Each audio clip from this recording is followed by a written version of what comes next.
حضرت جان درباره بی‌مذهب‌های توصیف می‌کنند. اکنون برادر عزیز، مذهب خودش این یک کلمه مذهب رویه میشه و راه میشه، راه قرآن و سنت. برای خصوصا جوان‌هایی که از دین شریعت خبردار نیستند، برای اونها ضرور است که حتما در یک مذهب پیرو باشند. حتما باید در یک مذهب پیرو باشند. شخصیت‌هایی که دعوا میکنند که ما مذهب اطاعت نمیکنیم و مذهب برای ما لازم نیست، اونها بسیار خطر است براشون که اونها در حال گمراه میشوند، در حال اونها محکوم میکنند. چون که من فقط یک مثال کوتاه میارم. در قرآن برادرای عزیز، در قرآن 4 نوعی آیت هست. در قرآن 4 نوعی آیت هست. آیت محکم، متشابه، آیت ناسخ، منسوخ. 4 نوعی آیت هست. در قرآن آیت هست که خداوند حکمش را بیکار کرده است به سبب نازل شدن دیگر آیت. یا اینکه در قرآن آیتی هست که مفسرها معنای او را نگفتند، گفتند والله اعلم بمراده به. خداوند خودش داناتر است و مقصد و مرادش که چی مقصد داره. این آیت ها را انسان تا این پیرو مذهب نباشه نمیفهمه. یا اینکه در علم حدیث ما 48 نوع حدیث داریم. ما یک کتاب مصطلح الحدیث است، کدام طالب علم باشه میگیرم مطالعه کنم. در علم حدیث 48 نوع حدیث است. حدیثی است که حکم و آیت بیکار کرده است، برای عمل کردن نمیشه. و بخاطر برای عامه، برای انسان‌های یعنی که بی‌سواد هستند، پیروی از مذهب براشون ضرور است. دویمش اینه که برادرای عزیز، بعضی برادرها دعوا میکنن که ما به هر 4 مذهب عمل میکنیم. انسان نمیتواند که یعنی در یک حالت به 4 مذهب عمل کنه. مذهب خودش یک راهی است. اگر مثلا ما از همین شهر و یک شهر دیگر رفته میشویم، یعنی به 4 راه رفته نمیتونیم با اون شهر. یک راه انتخاب میکنیم میرویم. چون که در یک رفتن انسان از یک منزل به منزل دیگر به 4 راه رفته نمیتونه. دیگر اینکه برادر عزیز، علم حدیث اکثر عملهایی هستند که بازیشون حدیث است. مثلا در بعد این روز هم گفتیم بعد از سوره فاتحه، یعنی بعد از سوره الحمد نماز آمین گفتن در مذهب خودمون پس میگویند، مذهب حضرت امام شافعی بدن میگویند. هر دوش حدیث صحیح است. وقتی انسان بگه که من به یک مذهب، یعنی که من مذهب اطاعت نمیکنم، 2 حدیث وزیدی همدیگر اومده است. وقتی میگویی به حدیث عمل میکنی، در یک حدیث پیغمبر بزرگوار آمین گفتن، بدن میگویه بدن گفتن، حدیث دیگر پس گفتن، یعنی که گفتن پس گفتنش بهتر میدونه. انسانی که یعنی بی‌سواد باشه در این حالت یعنی حیران میمونه، چیکار کردنش نمیدونه. یا اینکه رفع یدین، دستها را برداشتن. جناب پیغمبر بسیار اکثر روایت ها هستند که یعنی رفع یدین نکردند. با حدیث از جناب پیغمبر رفع یدین کنید. این چنین یعنی دستا را سر سینه گرفتن و زیر ناف گرفتن در داخل نماز، چنین یعنی مثال ها زیاد است. وقتی انسان پیروی مذهب نباشد در همین کارها حیران میمونه.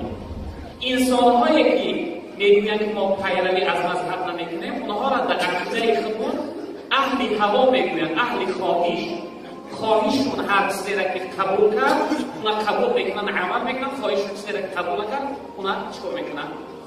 رد میکنن، عمل نمیکنن. بخاطر برای ما عامه مردم، برای ما مردم هایی که از علم شریعت، علم دین خبردار نیستیم، برای ما ضرور است که یک مذهبی را انتخاب کنیم، پیروی مذهب باشیم. به مذهبی خودش بسیار خطر کمال داره برادر عزیز.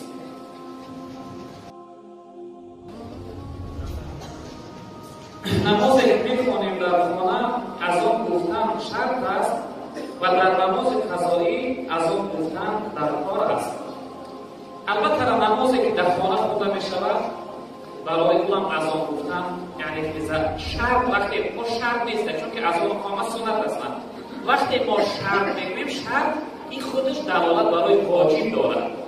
از آن سنت مؤکده است، البته حکمش تقریبا با واجب برابر است، اما شرط نیست. از آن گفتن برای نمازی وقتی و برای نماز قضایی ضرور است. این سنت مؤکده است. از آن چنان سنتی است، چنان حکمش قوی و یعنی حکم سختی دارد که حتی مسافر سفرش مشخص باشه، سفرش یعنی دشواری داشته باشه، در سفر اختیار داره، میتواند که سنتش ترک کنه در حالت یعنی مشقت و دشواری. اما سفرش حذر باشه و سفرش امن باشه و سفرش راحت باشه، سنتش خوندن براش سنت است. اما از آن چنان سنتی است که حتی برای مسافر رخصت نیست برای ترک کردنش، باید از آن گفته شود. فقط اینجا یک حالت، یک صورتی داره که انسانی که در شهر زندگی کنه، وقتی که در شهر زندگی کنه میتواند یعنی که از آن ترک کنه و قامت گفته نمازش بخونه. از آن شهر براش کفایت کننده است. اما اگر از آن بوده براش بهتر است، چون که از آن خودش ذکر هست. و برای قضایی هم اینچنین، برای قضایی هم از آن هم قامت گفتن یعنی که در کار است. و یک صورت دیگر هم دارست که انسان اگر قضایی زیاد داشته باشد میتونه که یک اذان گوید و در دیگرهاش قامت کرده و نماز قضاییش خوانده. پاکیزه کردن موهای زیر بدن، زیر ناف چی حکم دارد؟ و زن میتواند موهای چهره‌اش را چیند. پاکیزه کردن موی یعنی تگ کش بگیم زیر بدن و زیر ناف، اینها سنت مؤکده است. برای مسلمان ضرور است که هفتهش یک بار چه پاکیزه کنند.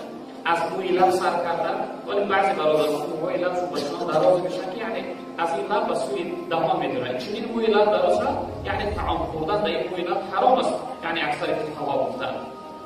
موی لب پاکیزه کردن و ناخن‌ها را گرفتن و زیر بدن و زیر ناف پاکیزه کردن هر هفته یک بار برای شخصیت مسلمان سنت است، سنت مؤکده است.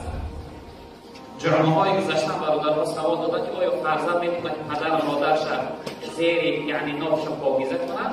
ما خیلی یعنی جستجو کردیم میتوانست، چون که سنت مؤکده است. سنت مؤکده حکمش به حکم واجب برابر است. وقتی که واجب برابر باشه فرزند میتونه که پدرش پاکیزه کنه، تازه کنه.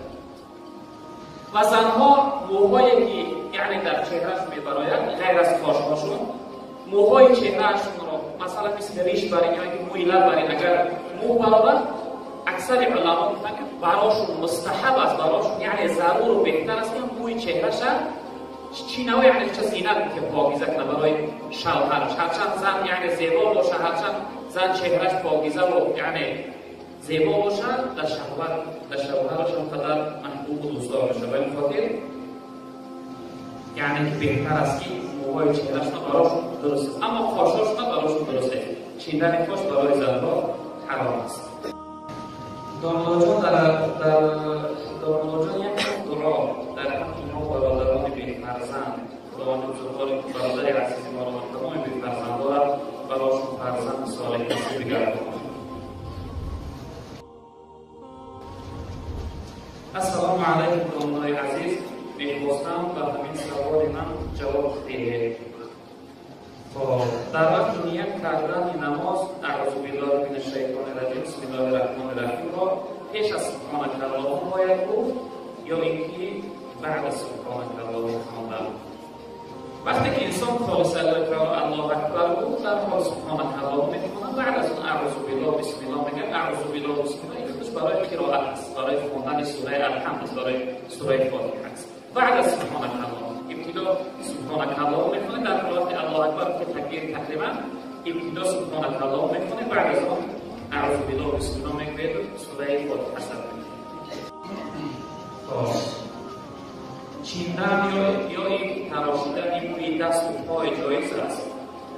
غیر از موی ریش، موی پاش یعنی برای مرد، غیر از تراشیدن این موی ریش و موی پاش دیگه موهایی که در بدن هستند، یعنی در پشیور باشند، در تنه باشند، یا اینکه در زیر بدن باشند، یا اینکه پای‌ها و دست‌ها باشند، اینها مباح هستند برادر عزیز. نه ثواب است نه گناه. یعنی که بعضی انسانی هست که از همین چیز یعنی که ناراحت میشود، شاید که ضررش هم کنند، او میتواند که نابودش کنه. اما بعضی از علما گفتن که آداب نیست، یعنی عادت مردانگی نیست بدنش، یعنی موهاش رو تراشیدن و نابود کنه، چون که به سبب تراشیدن موها زیاد میشود. به خاطر زیاد شدنش آداب نیست بودن نباشد، یعنی گناهی نداره. نابود کردن موهای پا باشه یا موهای دست باشه یا اینکه موهای بدن باشه، نابود کردنشون برای مرد یعنی درست است، اجازه است.